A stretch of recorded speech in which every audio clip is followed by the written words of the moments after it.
Today we're going to talk about one of the most important, yet one of the most misunderstood parts of the immigration system in the United States. It's called the State Department Monthly Visa Bulletin. 1 million people immigrate to the U.S. each year, and yet 4.5 million people are waiting in line, and they look at that monthly visa bulletin, often on our website, to determine how long that wait is going to be, and frequently they do it wrong. So I'm going to try to clear up some of the misconceptions. Today we're going to talk about the employment-based or the EB preference categories. There's 5 of these categories. The first one, the EB1 category, is priority workers, and there's 3 subcategories. They're extraordinary ability persons, also outstanding researchers and professors, and multinational executives and managers. They get the highest preference. They immigrate first. EB2 is for people of exceptional ability and people with advanced degrees, although if your job requires a bachelor's degree plus 5 years of professional experience, and you have that, you can also be considered an EB2.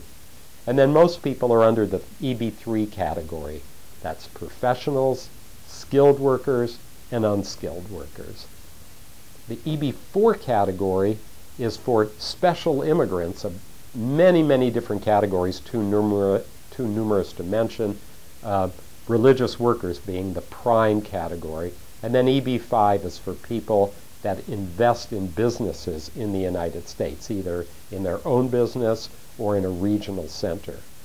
So now let's do the numbers, because that's the important part. How many people can immigrate each year under the EB categories?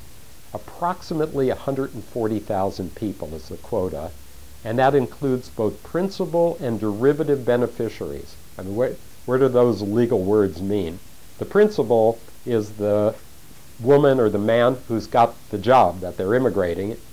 The derivatives are their spouse and their kids, kids being unmarried and under 21 years old, although there's a formula under the Child Status Protection Act that even if your child ages out and is above 21, they still may qualify as a child. One really big problem area is that each country is limited to 7% of the 140,000 total, and the total for each individual category. So if you're in a temporary visa, let's say you're on an H-1B visa and you're from India or China, those are 2 huge population countries that send over most of the H-1Bs, and there's no numerical quotas. But when it comes time to get your green card, all of a sudden you have to go to the back of this line, which is very, very long. So you have the same quota as Monaco or Singapore or some country that doesn't immigrate a lot of people to the United States. So you may want to look for solutions to that. One of the biggest solutions is called alternate chargeability.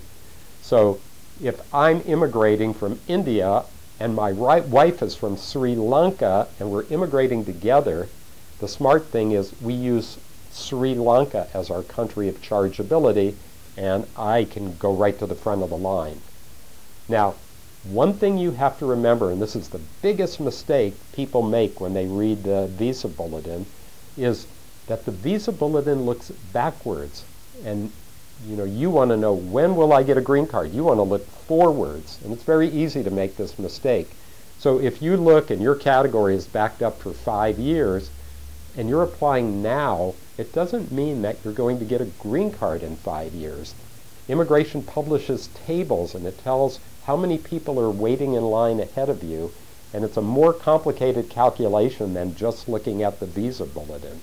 Now, the Visa Bulletin will give you a date, and when your priority date, that's the legal term, the priority date is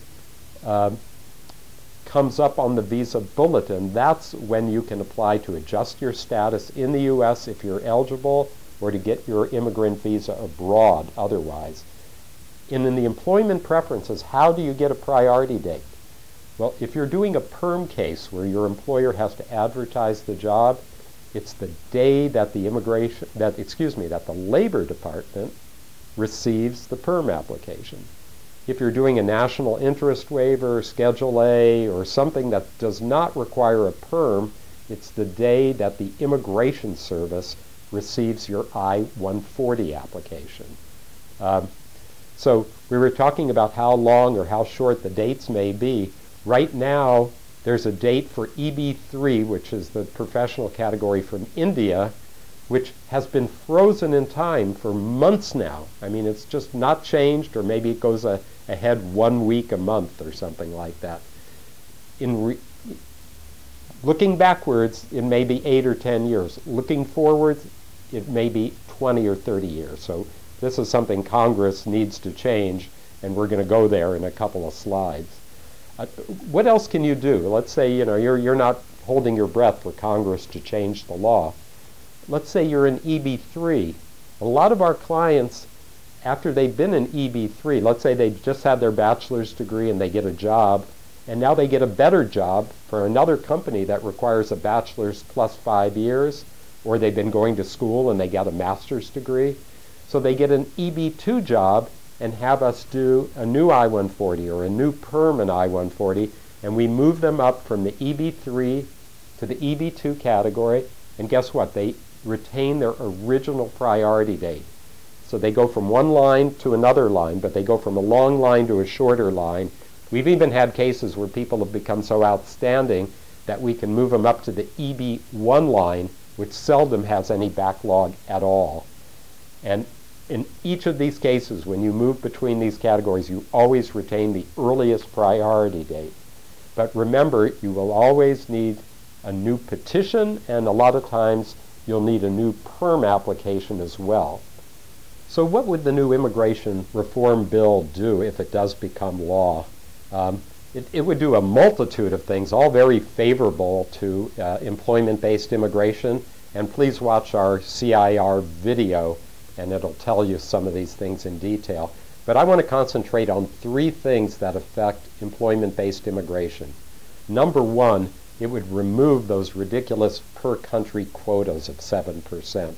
So if 50% of the outstanding people or people who qualify for green cards through their jobs come from one country, then they're going to get it. You're not going to be penalized because of where you were born.